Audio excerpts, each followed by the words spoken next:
Resumo do livro A Esfinges de Gelo. O meu plano era algumas semanas de bom tempo nesta última ilha, Tristão da Cunha, e seguir dali para Connecticut. Eu, contudo, não esqueci a parte que o acaso se compraz em tomar nossos desígnios humanos, pois é sempre prudente, como já disse Edgar Poe, contar com o imprevisto, com o inesperado, com a inconcebível, porquanto os fatos colaterais contingentes, acidentais, fortuitos, não devem ser desprezados. Nem também se deve deixar de considerar o acaso como base principal de um cálculo rigoroso. A história da conquista da Antártida é cheia de mistérios e uma boa dose de folclore. Até as primeiras descobertas científicas e geográficas do século XX, muitos navegadores já haviam se lançado para além do paralelo 64 Sul e suas histórias permearam o imaginário da humanidade por um bom tempo. Dessa forma, a Antártida não poderia deixar de ser cenário para a literatura do século XIX e Júlio Verne, famoso por livros que extrapolavam a imaginação humana em ambientes inóspitos. 20.000 léguas submarinas, da Terra à Lua, Viagem ao Centro da Terra, nos presenteia com essa aventura espetacular para o distante e inabitado continente antártico. Esse livro foi publicado em 1895. Estamos em 1839 e somos leitores do Diário do Sr. Georlin, um americano viajante que está de passagem pelas Ilhas Kerguelen, um grupo de ilhas localizadas no extremo sul do Oceano Índico. Com o objetivo de retornar para sua terra natal, Georlin espera a chegada da escuna Albrane, que após algumas paradas tem como destino o porto de Connecticut.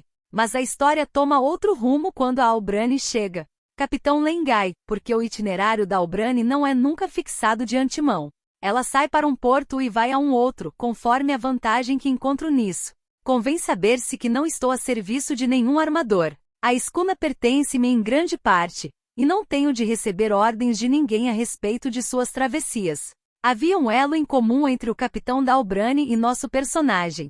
Georlin conhecia a história, a narrativa de Arthur Gordon Pym, um livro real de Edgar Allan Poe, escrito em 1839, que conta a saga de Gordon Pym, capitão de um grande veleiro americano, após o motim e o massacre ocorridos em seu navio durante rota pelos mares do sul, e as terríveis aventuras da tripulação sobrevivente após seu resgate por uma escuna inglesa chamada Jane.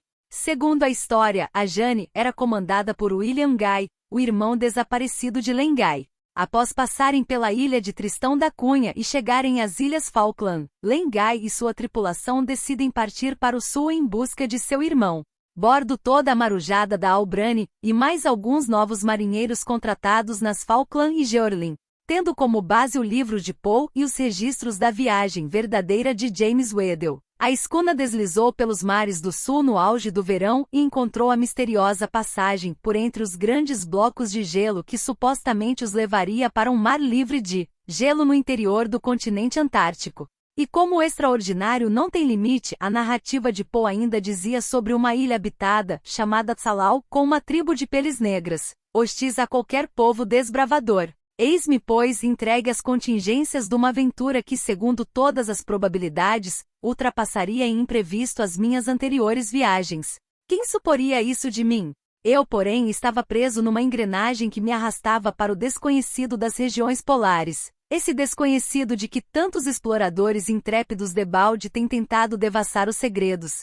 E desta feita, quem sabe se a esfinge das regiões antárticas não falaria pela primeira vez a ouvidos humanos. Não esqueci, todavia, que se tratava unicamente de uma obra de humanidade. Navegando sempre para o sul, a Albrane se vê presa em cima de um imenso iceberg após um intenso nevoeiro. Com o princípio de um motim, o capitão Lengai decide deixar os amotinados fugirem para não irem muito longe. Os que ficaram decidem então uma última manobra e conseguem sair do enorme bloco de gelo com um pequeno escalere e chegam à ilha Tsalau. Mas o que encontraram não estava em nenhum livro. A ilha estava arrasada, sem nenhum ser humano vivo, apenas ossos e carcaças.